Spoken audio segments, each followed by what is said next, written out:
Қазақстанда электрондық мемлекеттік сатып алу порталының құрылуы. Мемлекеттік сатып алу, бюджет қаражатына мемлекет сатып алатын жұмыстар, тауарлар мен көрсетілетін қызмет түрлері.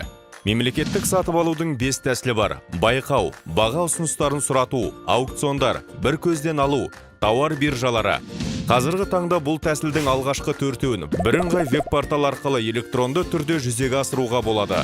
Портал 2016 жылдан бері ашық платформаларда жұмыс істейді.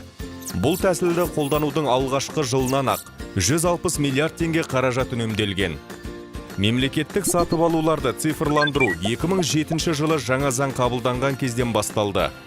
2 жылдан соң сатып алулардың тең жартысы электронды түрде жасалатын болды.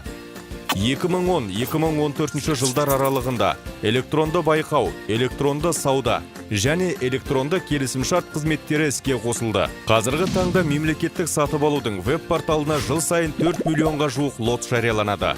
Ал сатып алу көлемі орташа есеппен 2-3 триллион теңгеге жетіп отыр.